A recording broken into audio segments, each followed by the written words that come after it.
Keren banget lagunya Yud. Keren. Ya, kita kembali di Gus Dur Channel. Guyon sebelum tidur, guru sebelum tidur. Dan hari ini kita ditemani cewek lagi Yud. Perempuan lagi. Ini ditemani Teh Yati ya. Nah, tapi kalau gua karena seangkatan jadi manggilnya Yati. Sip. Yati. Ini Yati Yud. Yati. Seangkatan. Ya cuma ini muka lebih bermutu Yud. Bermuka tua maksudnya. Kalau Yati, iya kalau ini bermuda, ini bermutu, bermuka tua. Samudra kali Iya. bermuda. Kita masih sepakat ya. Belajar meneladani etika politik dan demokrasinya Gus Dur. Nah, bicara etika politik dan demokrasi Gus Dur ini salah satu Yud, tokoh, bahkan kita bilang guru bangsa ya, yang nggak pernah tahu tentang haknya, abai terhadap haknya. Gus Dur ini tokoh yang selalu bicara kewajiban. Kewajiban dia sebagai presiden, kewajiban dia sebagai seorang suami, ayah dari 4 orang anak, selalu kewajiban. Satu-satunya dia bicara hak cuma satu Yud. Apa tuh? Saat di akhirat. Oh. Saat di akhirat. Dia baru tuh bicara hak. Nah, jadi ceritanya gini, Yud. Gus Dur itu ceritanya sudah di akhirat nih, masuk surga. Dan dia menyaksikan adalah salah satu orang pertama dimasukkan sama malaikat Ridwan ke surga yang VIP. Oh. Atas Atas lah, VIP. ya, Atas, relax ya. paling atas lah, dengan fasilitas yang luas. Oh. Gus Dur malah dapat surga, tapi masih untung Gus Dur masuk surga. Tapi surganya kelas bawah. Kelas melati Fasilitasnya lah ya. kelas melati. Kalau hotel kelas melati lah. Lu kenal hotel nggak Yud? Kelas melati. Iya. Bintang tiga ya. Ya sebut saja Mawar gitu. Dia masuk ke kelas melati lah. Dengan fasilitas yang seadanya, tapi surga. Protes Gus Dur. Nah ini Gus Dur baru mulai protes tentang haknya tuh di akhirat. Saya kan presiden. Ini ngomong sama malaikat Ridwan Yud. Penjaga surga. Saya kan presiden.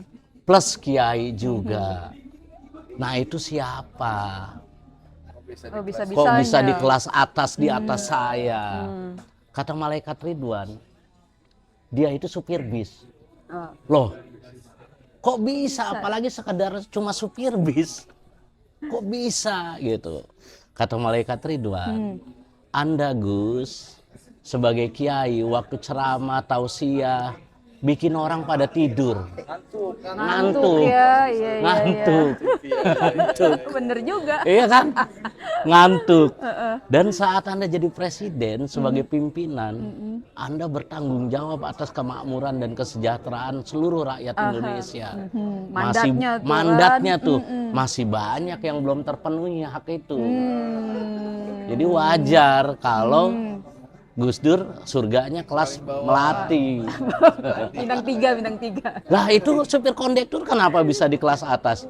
Karena waktu dia nyupir dan kebetulan waktu itu habis minum, ugal-ugalan. Semua tuh di dalam bis satu penumpang istighfar semua. Astagfirullah, ingat Tuhan.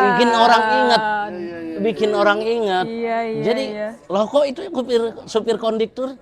Ya apa supir dan kondekturnya kok masuk surga?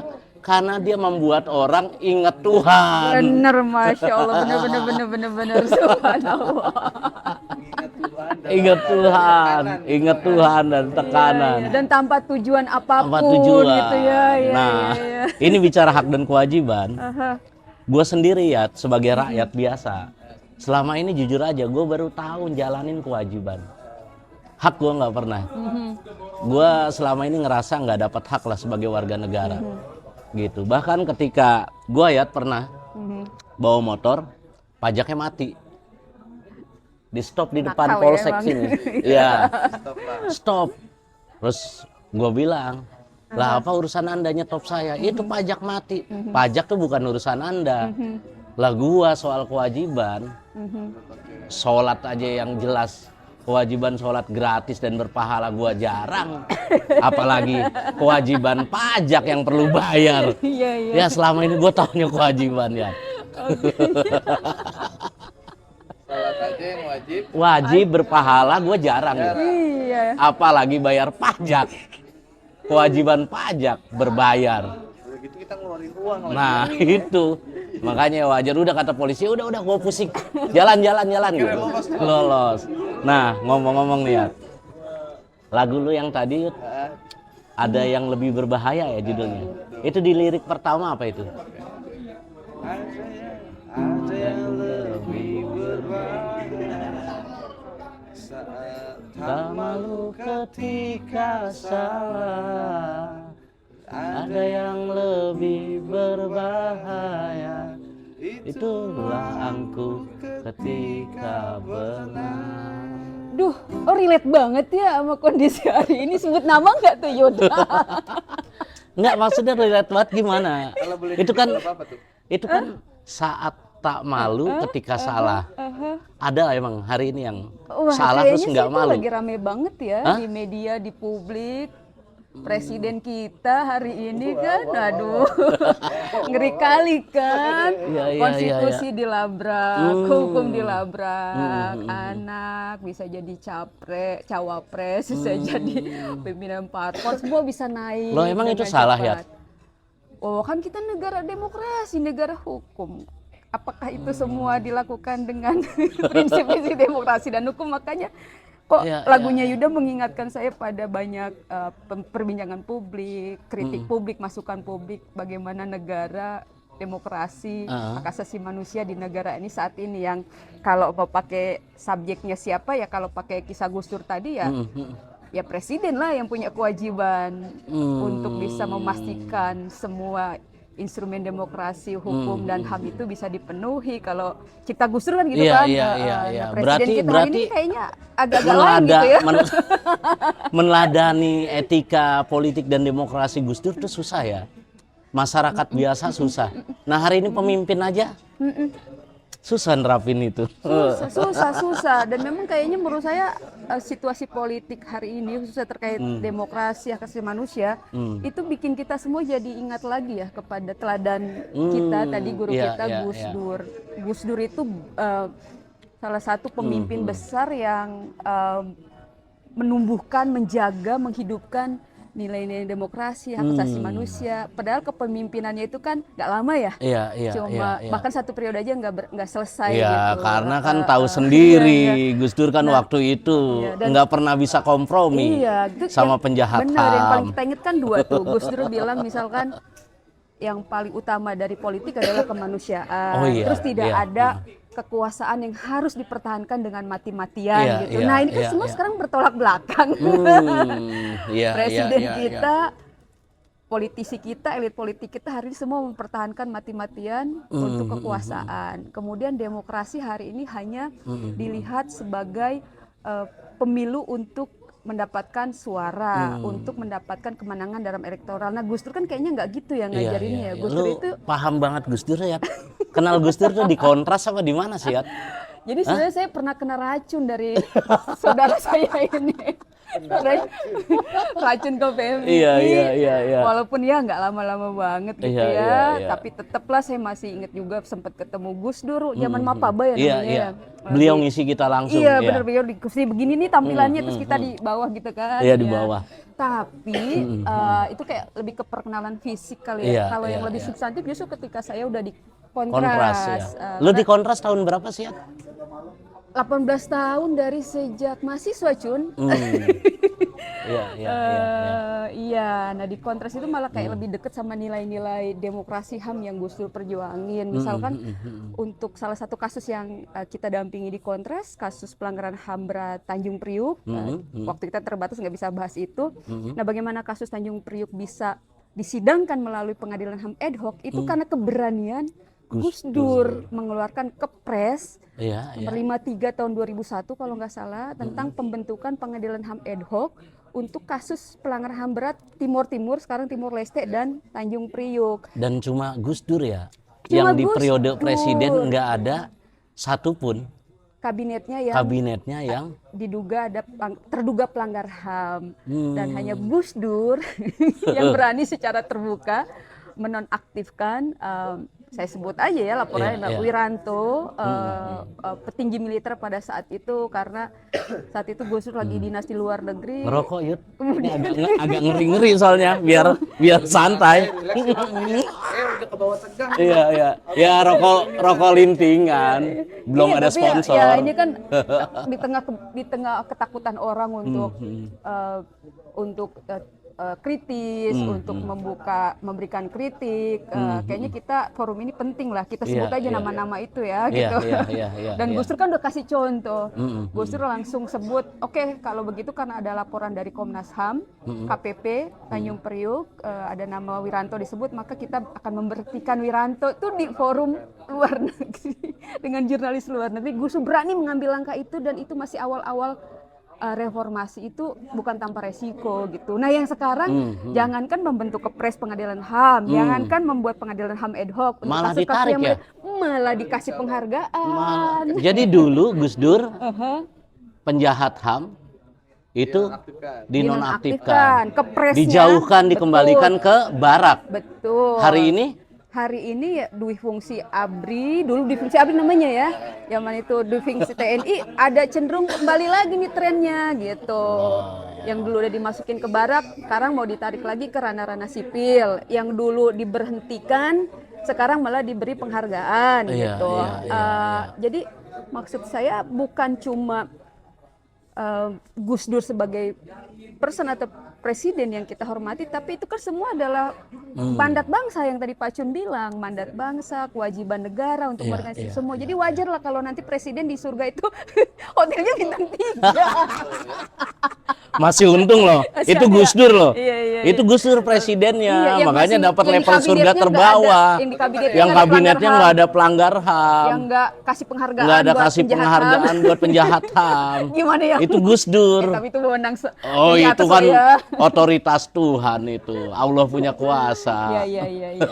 Oke. Jadi berat ya meneladani atau menerapkan demokrasi, etika politik ala Gus Dur. Iya, karena sementara etika kan di atas hukum ya. Kalau di kita ini etika udah gimana? Dan ini tuh kayaknya udah kayak penyakit yang kronik ya. Politisi-politisi hari ini, elit-elit politik hari ini selalu menjadikan politik sebagai alat kekuasaan, selalu untuk kepentingan kelompoknya, golongannya, parpolnya, bukan untuk kepentingan rakyat, bukan untuk kepentingan publik, gitu. Maka kalau dibilang apakah hari ini demokrasi ada, ya kita bisa bilang nggak ada, seperti Gus Dur bilang, pemilunya ada tapi nggak demokratis gitu. Hukumnya ada hukumnya tapi tidak adil gitu. Tidak ada keadilan di dalamnya. Cuma rasanya susah ya menyuarakan ini, karena kalau dulu kan represif. Gua ngomong ini salah, dek abis. Mata di sini gua berapa jahitan ini. Hari ini nggak ada kekerasan tuh ya. Iya, kekerasan fisik memang mungkin tidak semasif dulu, tapi kerusakan sistem yang udah dibangun banyak sekali. Kerusakan di hukum, misalkan di penegakan hukum di pemerintahan Jokowi ini, saya sebut aja langsung. Itu banyak sekali produk-produk hukum, dari mulai undang-undang Cipta Kerja, undang-undang ITE, RKUHP yang baru, yang semuanya itu sangat rentan mengorbankan kepentingan rakyat, kepentingan publik, kepentingan kemanusiaan yang menjadi nilai-nilai yang diperjuangkan Gus Dur diantaranya. Dan juga tentu saja itu adalah prinsip-prinsip atau tujuan-tujuan kita berbangsa dan bernegara gitu. Jadi fisik sih enggak Cun gitu ya, tapi sistemik di level budaya udah pasti. Sekarang orang kayak malum aja lah, namanya presiden yang melakukan itu untuk warganya. Atau di level aturan-aturan, banyak sekali aturan-aturan yang tadi saya sebutkan. Maka kalau banyak riset di luar mengatakan bahwa demokrasi di Indonesia hari ini masih dalam level cacat, demokrasi yang cacat, atau disebut juga Indonesia masih dalam level demokrasi yang party free gitu, jadi belum seluruhnya baik gitu. Ada juga yang bilang Civicus misalkan bilang laporannya ya demokrasi Indonesia itu masih obstruktif ya gitu, masih terhambat karena kebebasan sipilnya masih belum. Jadi istilah demokrasi seolah-olah tuh nyata ya. Iya, masih relevan. Karena kita nggak dapat perlakuan itu ya, kekerasan, tapi ternyata. Iya. Tadi saya bilang Yuda, lagunya mau sebut nama nggak Yud? Ya kalau rezim sekarang sih kan gampang, kalau sebut nama nanti kena undang-undang ITE. Sistem yang dibangun oleh mereka untuk melindungi mereka sendiri. Untuk melindungi Betul, menggunakan hukum untuk kepentingan mereka Waduh. sendiri, untuk kekuasaan Iya, mereka. iya. Ya, itu terjadi masif banget Yud kayak gitu sekarang. Iya. Jadi meneladani demokrasi ala Gus Dur tuh super berat ya. Iya. Dan enggak, apa yang membuat lu sendiri yakin bahwa demokrasi dan etika politik Gus Dur itu harus diteruskan? Iya, pertama yang namanya kehidupan bernegara berbangsa itu kan bukan berbicara kepentingan pribadi, bukan Ya karena kan berbicara kepentingan kelompok. ada yang ngomong ini ngeritik tahu-tahu dapat kekuasaan gitu kan? Iya, dan betul, karena kita sebetulnya kan berharap banyak satu ada parpol yang kritis, kita berharap banyak ada oposisi supaya demokrasinya berjalan, checks and balance-nya hidup. Nah itu semua kan tidak terjadi. Yang seperti Pak Chun bilang tadi, partai ini baru jadi oposisi berapa tahun, ditawarin jadi menteri, selesai.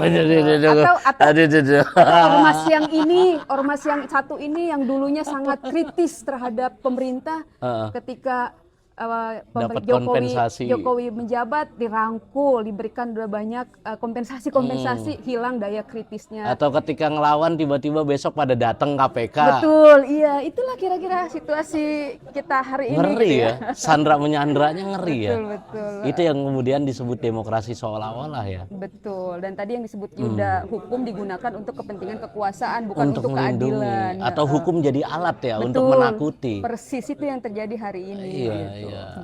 Waduh. Jadi forum ini nih menurut saya penting, obrolan-obrolan seperti ini penting diperbanyak supaya daya kritis kita, pendekatan-pendekatan checks and balance terhadap pemerintah itu penting. Kan Pak Chun sering bilang, kritik itu, masukan itu bukan, jangan dianggap musuh, jangan dianggap membenci, jangan dianggap lahir dari kebencian. Betul. Sebab kebencian yang kau simpan tak lebih besar dari cinta yang kau tanamkan. Dalam. Rawahu Yuda. Oke, Yud, ini makin ngeri, dan Yat, makasih banget. Mohon maaf ya sangat terbatas, tapi menurut gua udah sangat dapat pesan-pesannya. Dan pesan yang paling utama, Gus Dur itu yang perlu dicontoh. Dan hari ini kalau yang lebih pintar ribuan udah banyak, tapi yang meneruskan keberanian Gus Dur satu orang pun belum tentu ada hari ini. Nah kita minimal hari ini belajar berani dari seorang Gus Dur. Iya, dan apa yang disebut Pak Chun bahwa ini adalah semacam ruang tawasul kita, mudah-mudahan bisa jadi berkah gitu. Untuk terus menghidupkan, menjaga api demokrasi yang mati ini. Menghidupkan lagi kali ya. Siap, menghidupkan. Karena udah mati ya. Iya benar ya. Oke, makasih ya. Sama-sama Yuda juga makasih, Pak Chun makasih. Thank you ya Yud. Yud, makasih Yud ya. Lagunya menginspirasi ya. Semoga nggak kena ITE ya. Oke, baiklah. Terima kasih, kita cukupkan sampai di sini. Kita berlanjut ke episode selanjutnya dengan tetap prinsip meneladani etika politik dan demokrasi ala Gus Dur. Assalamualaikum. Waalaikumsalam.